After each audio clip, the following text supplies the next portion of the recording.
Just like I had Wood Burning Wednesday, this is Watercolor Wednesday. I try to make a video every Wednesday, but I've been a little busy lately.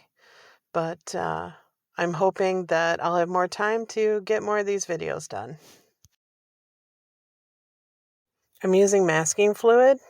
The type that I'm using is Turner Artist Watercolor masking fluid. And I'm just kind of dabbing this in areas like the stars and the moon where I don't want to add any pigment yet.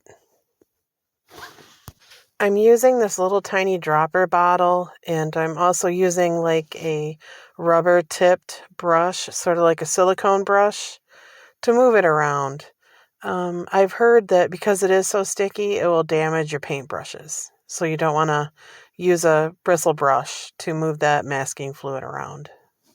And as you can see by my fingers and the texture on the paper, this stuff gets pretty sticky.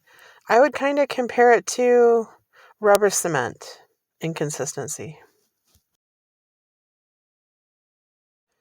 This tiny little bottle, it comes with a straight pin inside of it, and I take it that is to keep the area clear because the masking fluid is so sticky. It just dries up and it blocks the nozzle right away. Look at this. It's great for making stars, though. I can make these stars everywhere. I mean, how many stars are in the night sky? Many. And I'm not really thinking about where they should be. I'm just putting them everywhere.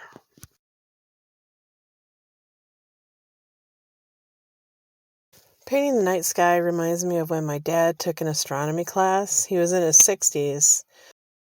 And we drove the car all the way out by the utility pole area where they're all in a line and it's really secluded.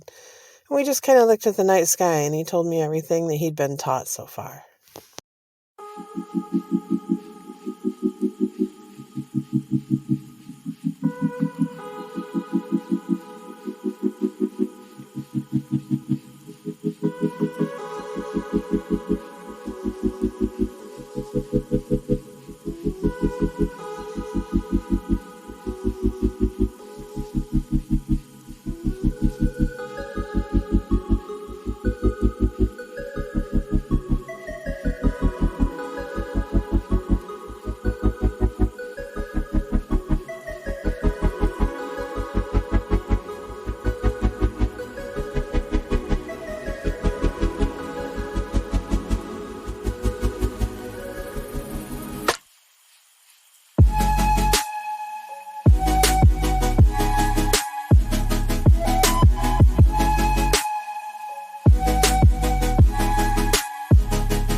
Painting the night sky in watercolor is a great way to relax.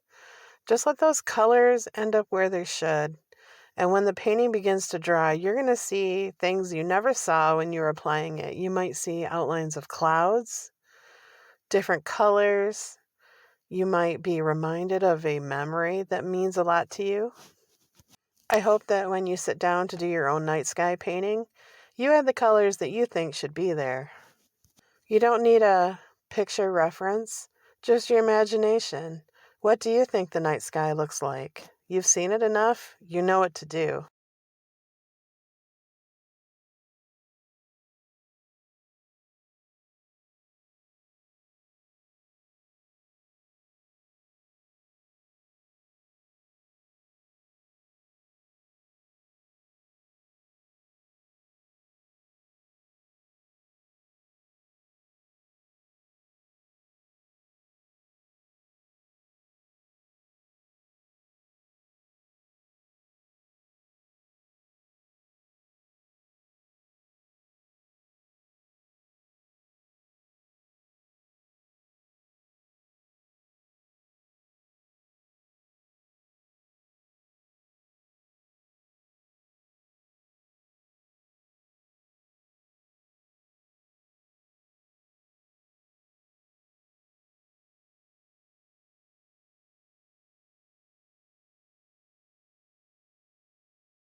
Now that my painting's dry, I'm going to remove the masking fluid. I'm going to use this little sort of eraser looking thing that I found at the Dollar Tree. I think it's just to get sticky things off. I'm not really sure what it's useful for, but it has been great to push this masking fluid off my paper.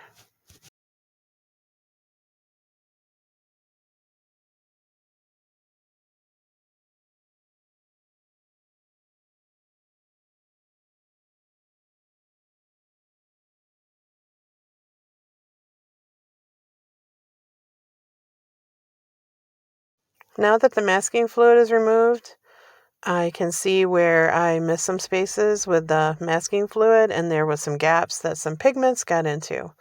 That's okay, because I'm going to use this product called Daniel Smith Watercolor Ground. And what that's going to do is it's going to go over those places I didn't want color to be. So I just take a brush and I water it down just a little bit because the stuff tends to be a little thick. And then I apply it over the places I didn't want pigment to be. Now that I've finished with this part of the painting, I'm going to add some finishing touches. So I'll be back with the result of that. Here's the end result. I've added a little bit of shadows to the moon. I've outlined it a little bit, but I haven't really made many changes. As always, thank you for joining me. Be sure to like and subscribe, and go make some beautiful art.